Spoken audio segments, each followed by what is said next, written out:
Now I can't say anything extra stupid. Oh, just did. So one of the problems with salespeople figuring out what a customer needs is way too often they offer much more than can actually be accomplished. For the longest time, I worked in an environment where we worked for governments around the world and militaries around the world. And one of the things we continually had to deal with is what the sales guys would sell, and we were often faced with their confusion of selling and actually implementing what they sold. So our job got very difficult when they sold something technologically that was beyond actual capabilities. So in terms of our jobs as engineers, we may not identify the idea, but we will certainly help to develop them. We don't know exactly all of the aspects of a product or service that will be offered when we first start working on it, but we will almost always be testing the ideas that we have to make sure that a product or service actually will support what the customer needs. Along the way, and this is where sales gets in trouble, we have to figure out what this product can and cannot do. I think I've used the example where someone would like a car that goes from 0 to 150 miles an hour in 3 seconds, but they also want 100 miles per gallon fuel efficiency. Now we can do one or the other probably, but the specifications become part of our challenge in selling and developing that product. We also know that not everything works in every environment. So we may be in a position where we work on something that's designed for, I don't know, the Phoenix market, and it needs to support an upward temperature of 160 or more degrees in your car and still work. But at the same time, will it work in a car in Alaska in the dead of winter? That's a challenge. And so some products will have very specific usage conditions. Almost all military products will define this thing must work in this relative humidity range, this temperature range, this altitude range. And as engineers, we're going to have to develop products that meet those requirements. Frequently, sales guys will sell something and they'll figure out a target price, but that doesn't mean they know how much it costs. So engineers will develop the costing, figure out the production effort, the tooling required, the material costs, the labor required, everything associated with it, but that doesn't mean that it will meet the target price that the sales guys are talking to customers about. In fact, when we're working specifically to develop a product and there are requirements for it to do X, Y, and Z, frequently those are cost drivers. So as engineers, we're going to predict the costs, and then as a company, you'll figure out how much that you can sell that for so that you make some profit, maybe a lot of profit, maybe a little profit, but enough to continue that product. Of course, as engineers, we're also going to be setting up product lines. As we design something, we're going to have to figure out how it's built. We'd like it to be an efficient build, but that isn't always the case. So whether you get the opportunity to produce in a cellular work environment or an assembly line environment will have an impact in costs. Also, whether you build by hand or you have equipment that will do the job, or you purchase equipment to do a job, you're going to set up those product lines and teach people how to use them. As a result, you will be the backup. You will be the fail-safe maintenance person. You will be involved in purchasing equipment, maintaining equipment, and making sure that you're there to help when all else goes terribly wrong.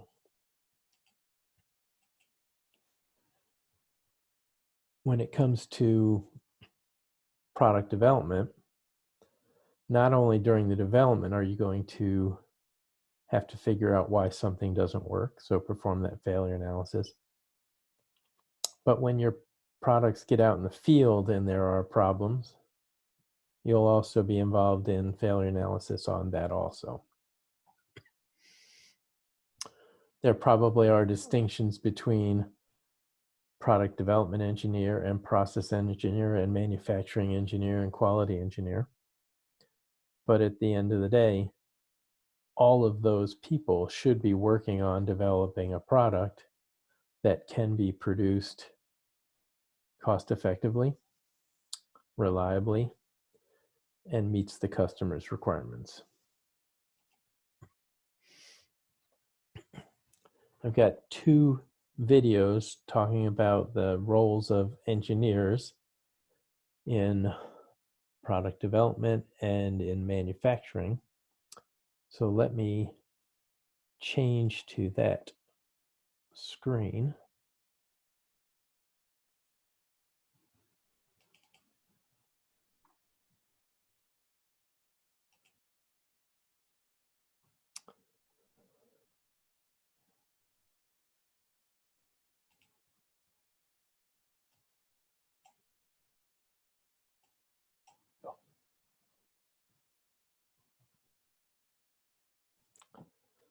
Sorry, a little clumsy today. All right, first one.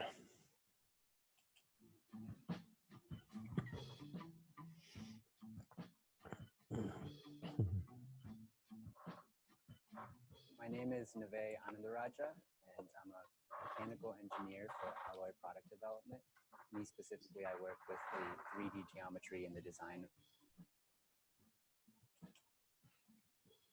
So this product is the one that I most recently worked on. It's the new studio headphone by Beats by Dre. After the concept generation, we figure out exactly what's the best way to put that together that achieves all of these constraints that we have. One thing that we always talk about is how's it going to look like when it's on the head? With this headband alone, I've probably made 30 different prototypes. And then in terms of just like on my computer, how many different versions, hundreds, I don't even want to think about it. The application that we use the most is CAD, computer-aided design. So it's like creating 3D geometry on your computer, then taking these prototypes, testing them, breaking them, figuring out what the faults are. We iterate and do more prototypes. So this phase sort of constantly goes throughout almost the entire development cycle until you completely finalize the product. What I have to do is just sort of go in here and then modify these parts by hand.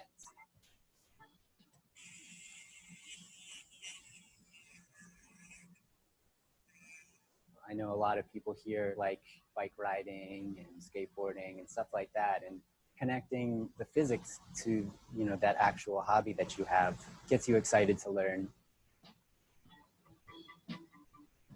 In high school, I'd like to tinker with stuff, do some soldering and a little bit of woodworking here and there. Throughout college, I didn't know exactly what in mechanical engineering I wanted to do, but I found myself drawn towards user experience and sort of the design process because of the creativity. I did an internship, which I found was too large of a company, and then I did an internship at a small design firm, which was like 2 people, and then this is sort of where I came after school, which was like a 20-person consultancy where it's small enough where everyone has a say and it's a flat hierarchy, so it doesn't feel like you're trying to climb a corporate ladder, but at the same time, there's lots of people that you can learn from and get inspired from. I actually got this job by going door to door and knocking on every single door, and just my foot into the door. Finally gave me an interview. Through persistence and constantly trying, I got an internship, which turned into a full-time hire, which turned into a really great relationship. And 4 years later, this is where I'm at.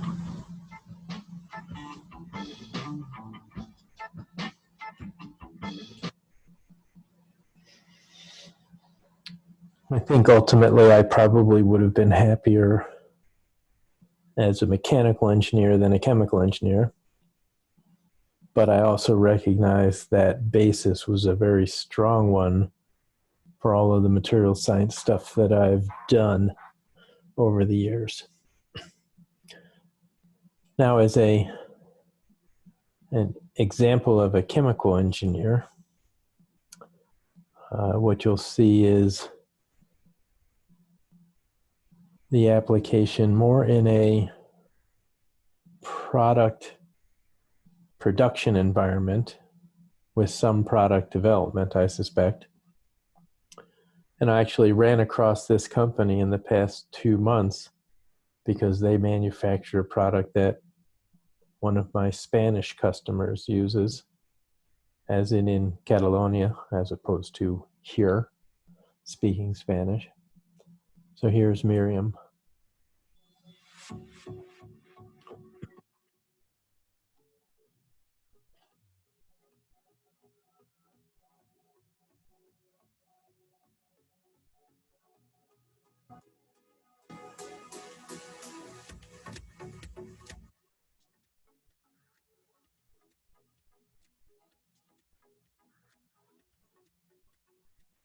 My name is Miriam Hoegborn.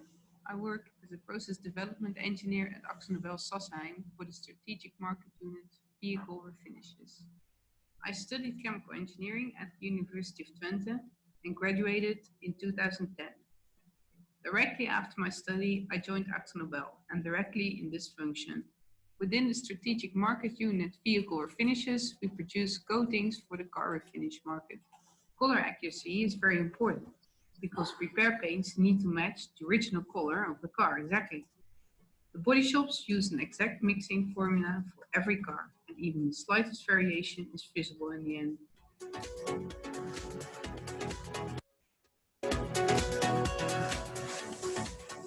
My area of expertise is milling, and because I work on a full-time basis on this, I had the chance to develop myself and become an expert. So I work together with the scale-up department and with the R&D organization. I also have a lot of conference calls with other sites, for example in China. I also give advice because of my expertise to other sites, both within and outside of a strategic market unit.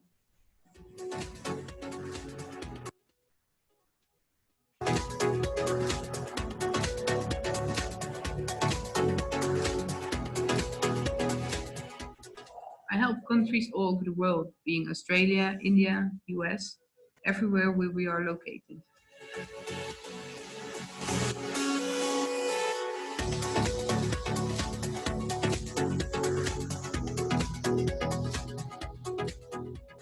I've been regularly to China because we're building a new factory there, and we've done part of the design of the factory.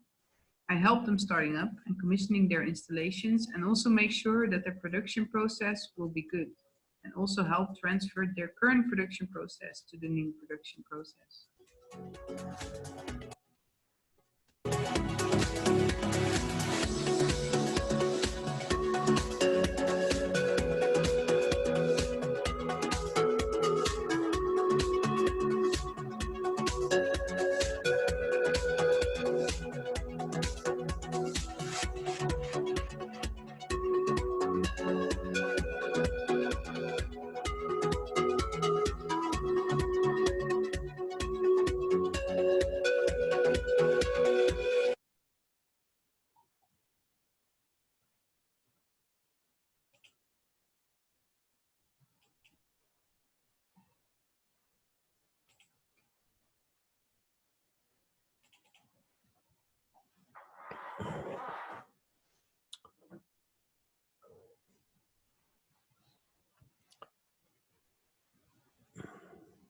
I've had a couple opportunities to set up plants around the world, and it is quite the challenge to get them running and to support them in production.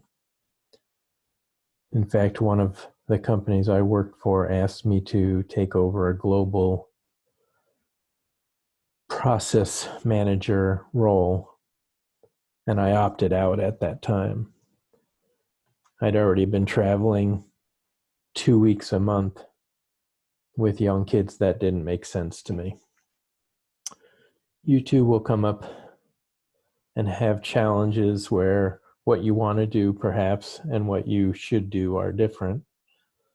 I see many of you will have opportunities to work elsewhere in the world, not just local. So when we're thinking about product development, there are some aspects of how we go about it that will be very important. If you don't understand the needs of your customers, if you simply work toward your own personal ideas of what would be helpful, then the odds of your product being, in fact, helpful for your customer becomes less. So any good product that you're developing, any process that you're following, really requires that you are paying attention and asking and fully understanding the needs of that customer. Of course, anything you develop needs to be of sufficient quality for the use. It says high quality here, but in reality, you're going to have different products that meet different needs, and depending on how it's being used or what is expected of it, you could compare two products, say one has more quality than another, but that doesn't make either of them inappropriate for the application that they're being used for. I would say that every chance you get to create a higher quality product, you take it, because that gives you opportunities in the future. One thing that is absolutely imperative is being able to develop your product reasonably quickly. If we had this discussion 30 years ago, we have a very different sense for how long it takes to develop a product than we do today. All the tools at our disposal, the advent of computer-aided design, computer-aided manufacturing, the speed with which our competitors are developing and improving their products, it puts a lot of pressure on us to reduce the time it takes to introduce a product to market and to improve a product so that it is more effective than what a competitive product may be coming out to offer. So a rapid development time is definitely an important feature. Since your customers have a limited budget, you will have target pricing to meet. And in order to meet that for your internal work, you're going to have some cost targets in terms of how much does it cost you to actually produce this product. If you can't produce it at a cost that allows the sales price to be profitable, it becomes just an untenable situation. You need to be able to obviously make something that somebody can afford. More importantly, make something that somebody will choose to pay for. In order to do that, you're going to always be looking at how to value engineer your product. If it doesn't need marine grade stainless steel, maybe it just needs 304 stainless steel, or maybe it just needs aluminum. depending on the environment, you're going to select the material most likely to provide the life expectancy and reliability of a product that you're developing. In terms of product development, you'll always be faced with trade-offs. Cost versus performance, as in the car that goes fast and gets a lot of miles per gallon. Cost versus development time or production time are things that will come into play. You might also find that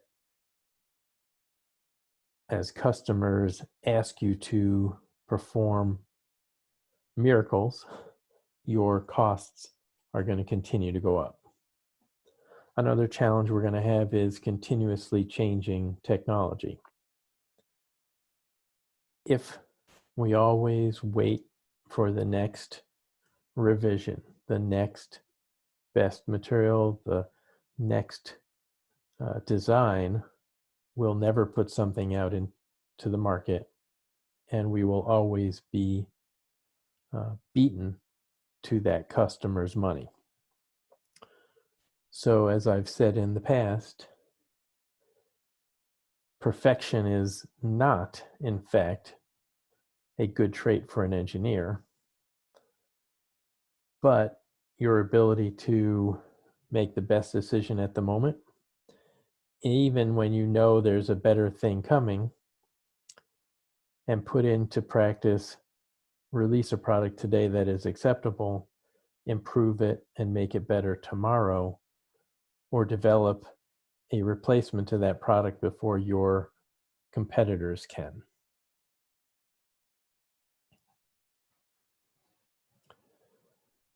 One thing that also happens is customers will change the target for you.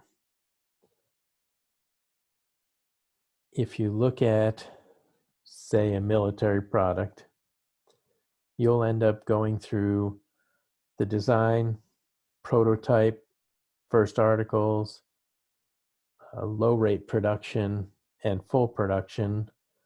And each time along the way, as they learn more about the product, they may refine the requirements, which will have impact to your earlier designs, your current production costs, and your timelines. So frequently, a customer will change their desires, their needs, because they realize that a product needs to be more versatile, needs to perform in a wider range of environments, and they'll ask you to make changes. If you haven't heard the term "the devil is in the details," that's particularly true when designing product. You're looking at the sheer number of components, fasteners, production techniques, tooling, process control, military and customer requirements. Those details will bog you down, but you have to be in a position to achieve a design that meets all those requirements. Those designs will occasionally change in the real world. You may find that the production of medical devices, what's called good manufacturing practices, changes from time to time. In things like aerospace and automotive, the requirements for processes in AS 9000 or ISO 9000 will always impact you along the way in terms of how you're developing your product. As always, people will continually ask you, is it done yet? And if it's not done yet, when will it be done? And what are your challenges So you will, in fact, be balancing time and design considerations. You may know that you can build a better product if you had an extra 3 months, but you may not have that extra 3 months. So you'll obviously have to make concessions along the way. As we've noted in the past few weeks, economics has a big impact on product development. You could be halfway through developing and all of a sudden something very dramatic changes, and now you don't have the opportunity to sell that product anymore. You have to bring it to market instantly. I've been in positions where a war has required a very, very, very streamlined product development cycle, because it's the kind of thing that is needed now. Some aspects of it may be relaxed, whether it's the design approval cycle, the approval for production technique cycle, whatever it turns out to be. But the economics and situational factors will always come into play. So who's in charge of product development or process development here? So we said the sales guys, and I'm going to use the term sales and marketing almost interchangeably here. Their job is to identify an opportunity and get the first sense of what a customer actually needs. They will be the point man to communicate with the customer to make sure that what we develop will achieve the goals. And they will also be trying to figure out how much a customer will actually be able to pay for this item, this service, before it actually finally gets developed.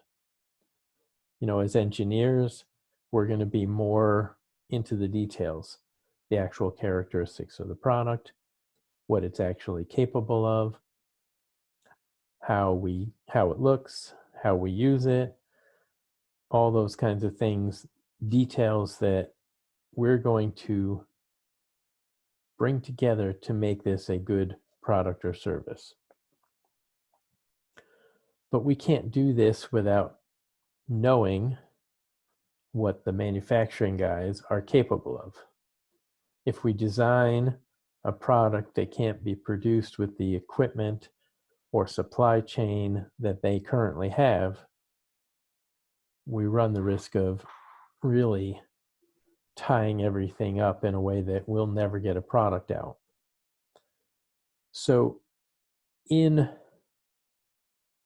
actuality, these people become part of a team in production. It's important that an engineer tell a marketing sales guy that, well, while we could do this, we won't be able to do it in the price range that you've been discussing with your customer, so that marketing guy can go and verify, does the customer have a slightly larger budget to achieve the goals that they've set forth? You're also going to be in a position to say, well, this product requires the ability to use XYZ piece of equipment.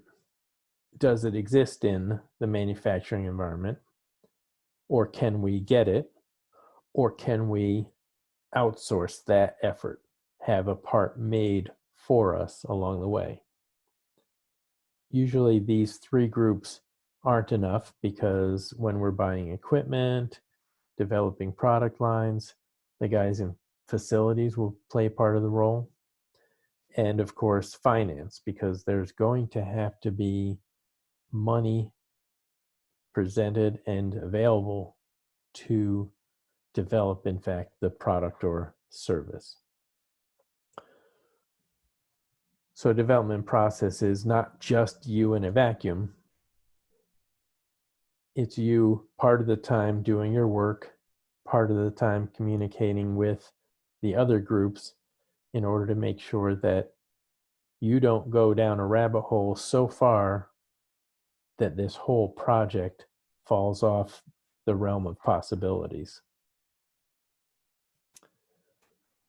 As engineers, even though the sales and marketing guys will come back to you and tell you what the customer wants, we're frequently going to need some firsthand knowledge of what the customer is doing.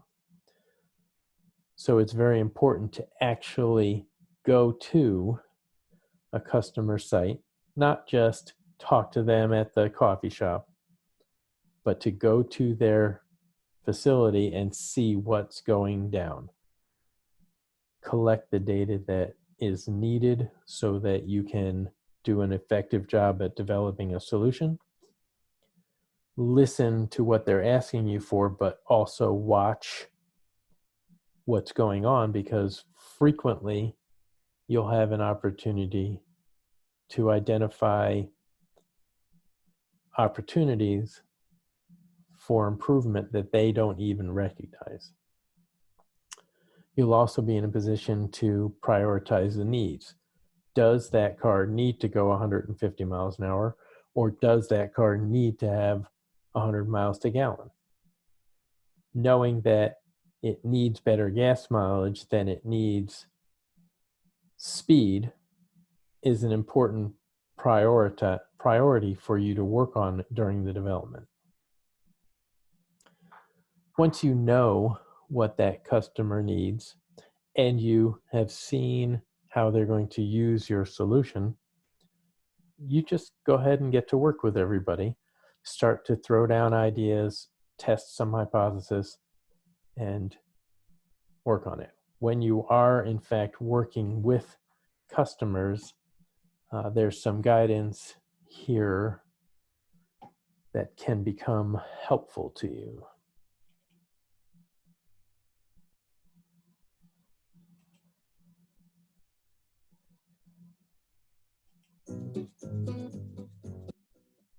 Every salesperson will tell you how important it is to understand the customer's needs. So how do you go about doing it? Let's look at it from 3 aspects: business goals, decision criteria, and personal goals. Let's start with business goals, the improvement each person is trying to achieve with the project. Why is this so difficult to understand? Because quite often customers express their goals in terms of the solution they already have in mind. The ability to use your know-how and challenge the customer with good questions is an excellent way to help them define their real needs and ensure that you're solving the right problem. Let's move on to decision criteria, the characteristics of a vendor or solution that each person in the decision-making process uses to select the best one. What you often find is that decision criteria vary widely at different levels, so it's critical to understand them to ensure that you present relevant strengths. Last, there are personal goals, what people want from the project for themselves. This might be motivated by a bonus for on-time project completion, or having the chance to get a desirable assignment or a position. In one of our bids for a sales transformation project, the project leader really wanted to improve his reputation inside the company. His recent project to introduce CRM software had not gone well. People were not using the software, and this created a lot of negative press for him.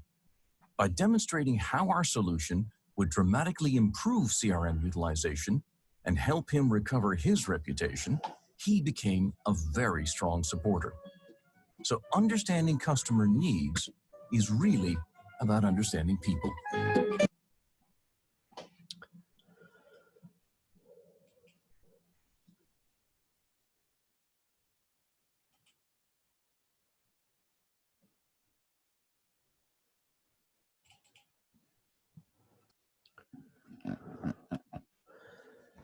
I think when we talked about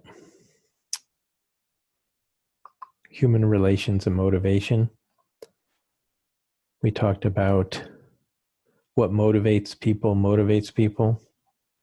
When you're working with customers, especially a customer where you have a team that is involved in the decision process on whether or not you will be supporting them through product development or a service provision.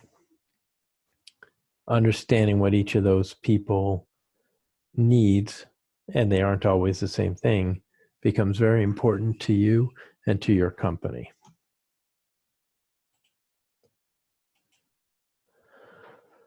So I think when you are with the customer, I've got a few items that I believe it's important for you to watch for.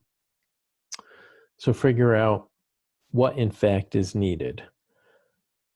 You'll hear what they say is needed, but you'll need to watch what is needed.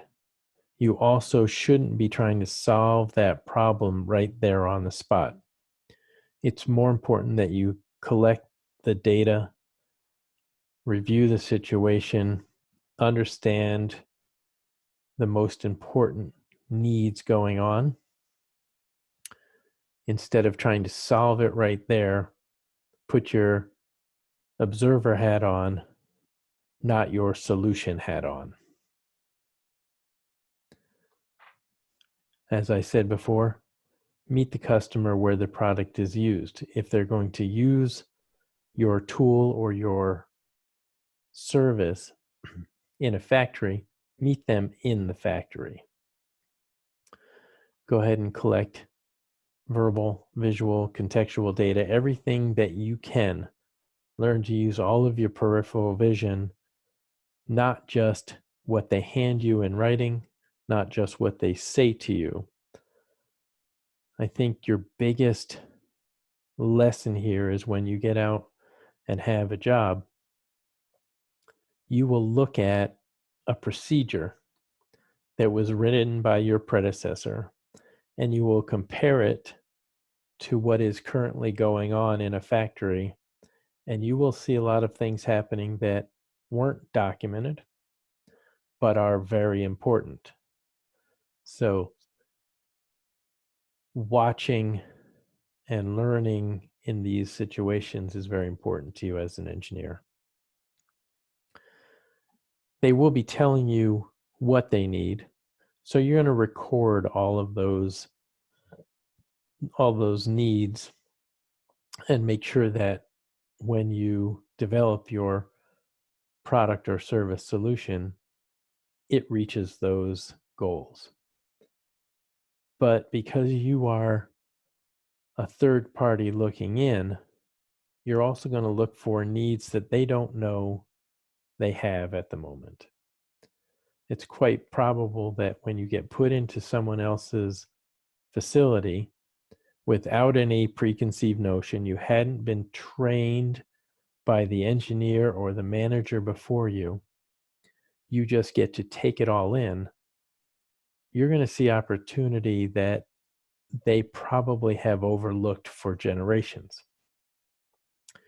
So while you're getting their stated needs, look for these bonus things that you can build into your design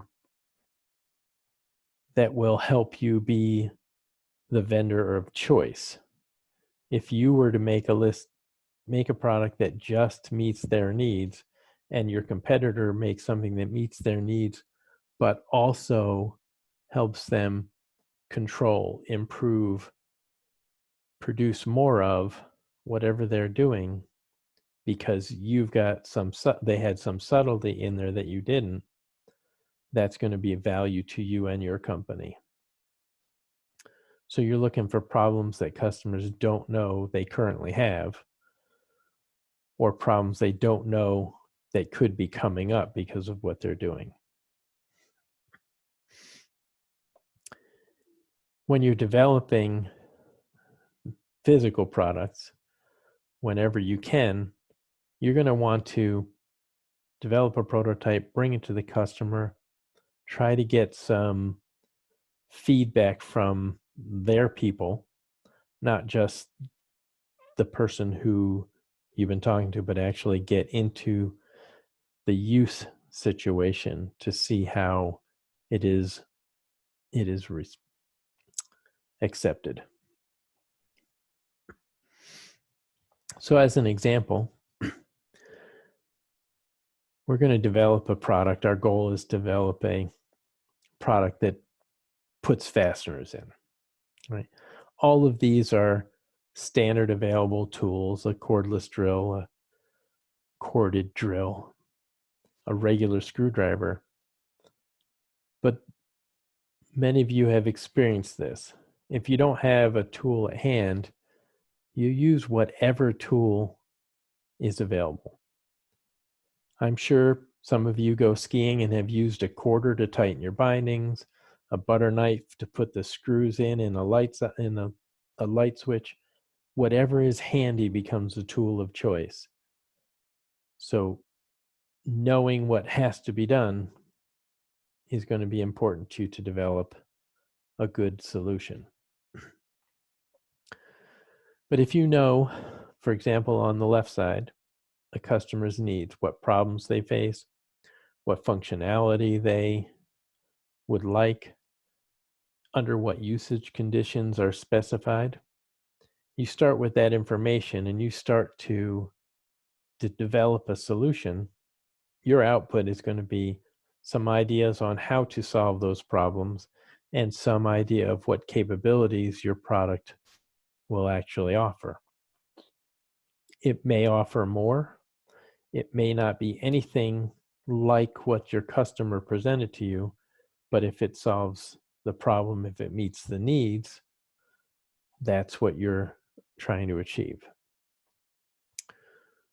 So you can come up with a bunch of ideas, and let's say you brainstorm, you worked on some thoughts, which way could we solve this problem? Sometimes you're going to present them to your customer and let them decide, right? You've got 4 different ways to do it. Customer will tell you, hey, I think we should go this way.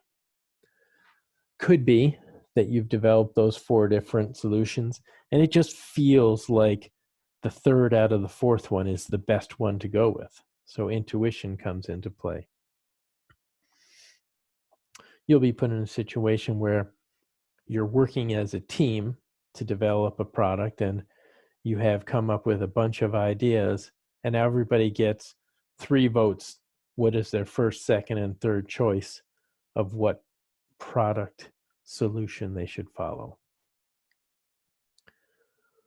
There's a concept screening and a concept scoring approach that we're going to go into detail, where we start to compare each of our concepts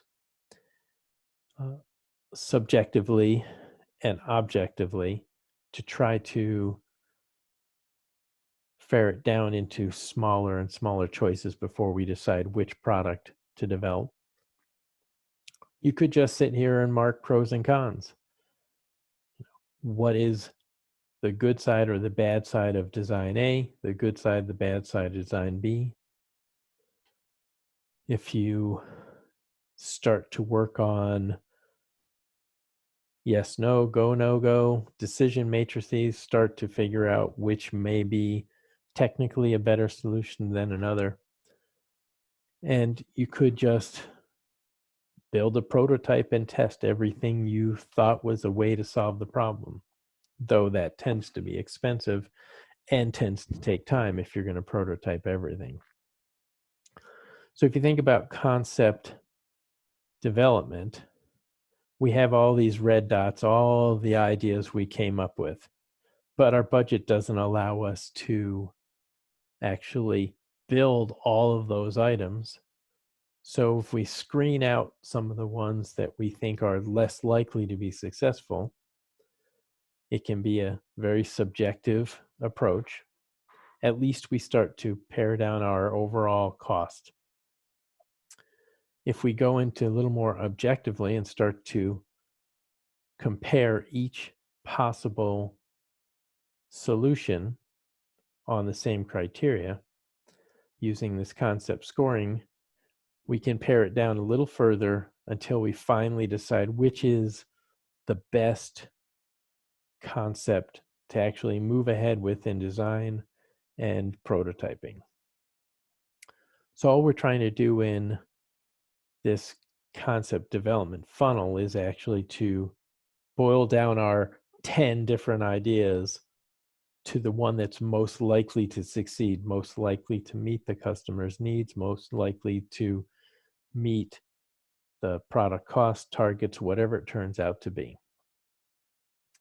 So if you think about a reusable syringe as our product development approach, we need to find a way to develop a syringe that is inexpensive but very effective. So in concept screening, we may identify selection criteria. Is this concept, we've thought about how to make a syringe, is this concept easy to handle? Is it easy to use? Is it effectively measuring out the material it's supposed to put out? Is it easy to manufacture? Just a thumbs up, thumbs down, thumbs sideways on each of these concepts to decide which of the 7 here that we've started with are the ones we should continue to work with. So without knowing what concept A, B, C, D, etc. are, the pros and cons, or the concept screening here, told us that A, B, E, and G made it from the starting round of ideas and is moving forward into the next phase of concept development. Very subjective. It's just, hey, we think this one will be easier to use. Hey, we think this one will be more accurate. We think this one will be easier to make. All based on your knowledge of production techniques, design effort, etc.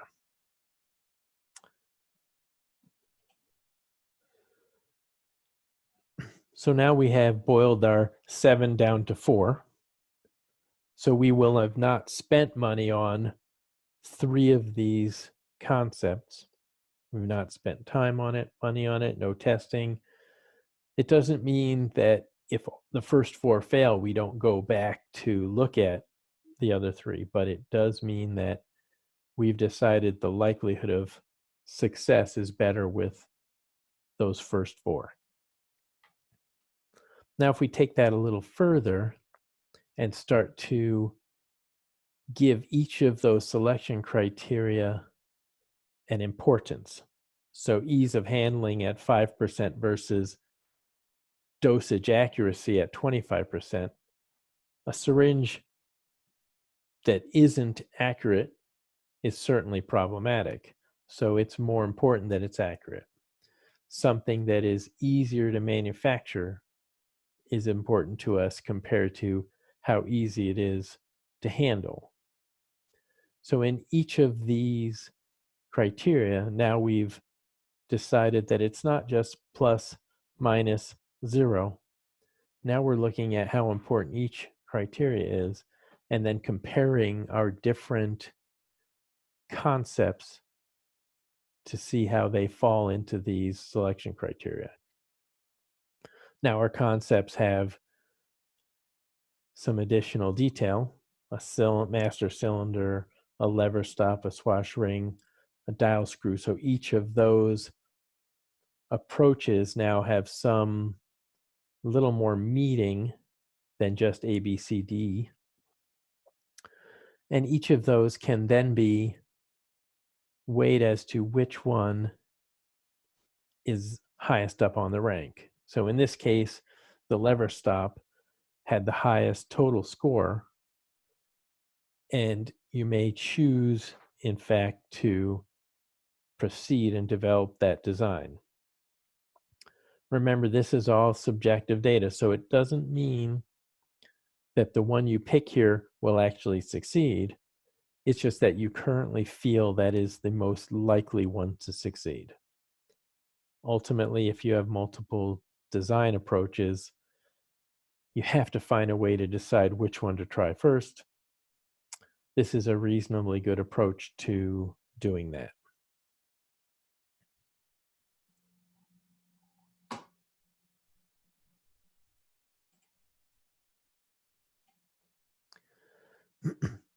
So advantages of taking this approach, being structured in your design and your selection process. Certainly, you're always keeping in the forefront of your mind what the customer needs. So it's a customer-focused product. You're also maintaining a competitive design. You've looked at the importance of metering. You've looked at the importance of manufacturability. So these are going to be competitive by the time you're done. The odds are that your product and process coordination will be better. You're more likely to end up with a good solution going through this way. You're also more likely to get it done faster. Instead of randomly starting and sometimes getting lucky and picking the best one, but frequently picking one that you ultimately decide against, you're going to reduce your time to market by working on the most likely one to succeed. Because you're working as a group, your decision making is better. You guys are assessing as a team, whether that team is of several engineers or engineers and sales and manufacturing together. You're going to end up making a more effective decision more frequently than not. And doing this way by developing your screening and scoring, it's certainly less expensive than just starting to prototype all 7 of those approaches and figuring out if it's good. We're always looking for an efficient process to develop products that our customers will buy. There's some things to think about in the design phase. So for example, we're always going to design with cost in mind. If we don't, we're going to find ourselves being superseded by our competitors who are giving an effective product at a lower cost. We also have to design for manufacturability. Now, these are not mutually exclusive. If you are designing for cost, you are designing for manufacturability at the same time, because anything that's hard to manufacture will be costly. You will always want to know what equipment is available in the production facility and design your product to allow that equipment to be used. If you design for a piece of equipment that doesn't currently exist in your facility, you certainly are going to be in a position to either invest in equipment, which will change your cost structure, or outsource some of that production, which isn't necessarily a bad thing if the design or requirements of that product really make that important. When we think about assembly, we can talk about design for assembly. Any individual component, any product that you make is going to be more efficient to build if you can minimize how many parts are in the entire product. If you can develop a product where Group A is making one part, Group B is making one part, Group C is making one part, and all 3 of those parts come together, tested and ready to go, then you're going to build a modular assembly that goes together very quickly. Apple is a prime example of a company that has a bunch of individual production by other companies, and somewhere in the world, they just put it all together. So all of the individual pieces were tested and known good from vendors before they actually built. whenever you can, specify standard components. So instead of designing an unusual fastener, go ahead and use a normal 1032, 832, whatever screw that's available. And by doing so, you don't have any extended lead times because somebody had to build something for you. When you think in terms of orientation, the best example I can come up with commonly is the idea of a diode. You can only pass the current through in one direction. So if you have diodes that are pointing in 4 different directions within your printed circuit board, within your electronic assembly, then the odds are that you'll make a mistake, or your production people will make mistakes, because they have to remember which directions does this one go in, which directions that one go in. So if you can have all the diodes pointing in one direction, it's faster for the production, it's faster for inspection, it's less likely to cause failure during test. So standardize the direction or orientation of components whenever you can. You definitely need to think about how parts are handled. For those of you that have been in a clean room and building components in a microchip factory, you'll know that some of these components need to be picked up with vacuum tweezers. You can't pick them up any other way. And so how you actually handle a part, a special tool, a special technique, etc., become very important to how efficient assembly can be. So think about how parts are handled. Can you use a zinc-plated screw that allows you to use a magnetic screwdriver that'll help you handle it, or do you have to have tweezers to hold this little screw and then a little screwdriver to put it in? Many of you probably have faced that scary part, just putting the screw back into your glasses. That's not an easy task, but those are kind of large compared to some of the components within a integrated circuit facility. Whenever you can do it, use self-fastening and self-locating parts. So for example, instead of having to put 4 screws down, maybe you have 2 pieces separate that then just snap together and locate them properly. And you can do other things in that regard where you can orient it. There's only one way that these pieces fit together.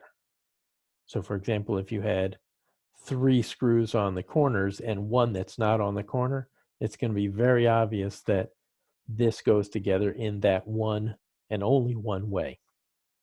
So self-locating, self-fastening components become very helpful when you're designing for assembly.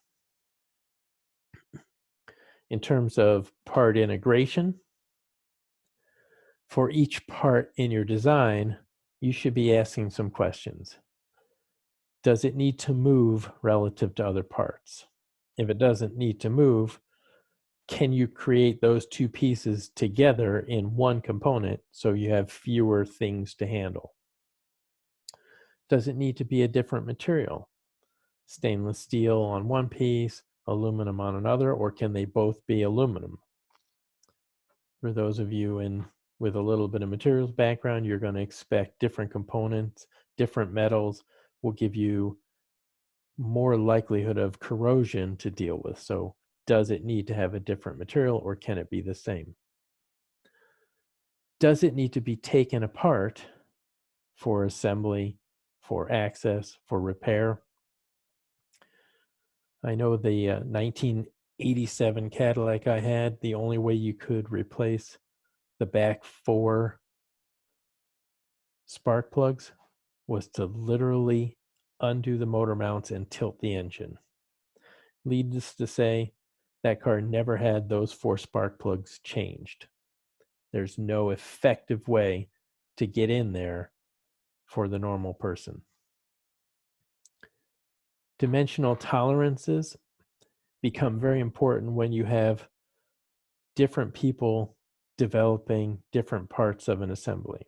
So for example, if I am tasked with developing the case and one of you is tasked with developing the wiring harness and one of you is tasked with developing the printed circuit board, if I use different dimensional targets, for example, I say that it needs to be 1 inch in plus or minus 0.015 inches, and you design your printed circuit board where it's 1 inch in plus or minus 0.25 inches, very quickly that hole could be in the wrong place and it won't go back together.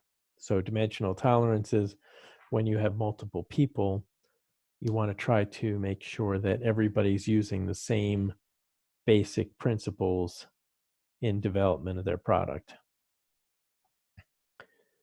One thing to remember is every chance you get, if you can combine components and reduce the overall count, it's a good thing. What you're doing is you have fewer parts to purchase, fewer parts to fail, fewer parts to break down. Everything else is in your favor if you can reduce the number of parts you use. As an example, designed for manufacturing here, you can see 2 different designs for ejection sheet and an ejection seat bracket. On the left side, we can see that there are more screws, more bracketry. What ends up happening is before the design for manufacturing effort, 6 components, 6 different types of components, 35 operations, 10 minutes to build it. Afterwards, you're at 4 components, 4 part types, fewer operations, less time to build it, and fewer fasteners. When you can do this, you save money and you increase reliability. So if there's one thing I would hope you guys can do in your future is don't be that engineer that over designs everything. Be that engineer that looks at things and finds a simplest possible solution. I'm going to leave you with this today. I kind of want a set of these pens because while they look like they'd fit in my pocket protector, I don't have one, by the way, when I take them out and put them to use, they create this virtual computer. Now, I'm not sure I want to pay for it, but I absolutely want to own it. If there are any questions, feel free to unmute yourself or type in the chat room. And other than that, feel free to have an amazing weekend watching Netflix or whatever you get to do, since I'm getting bored out of my mind.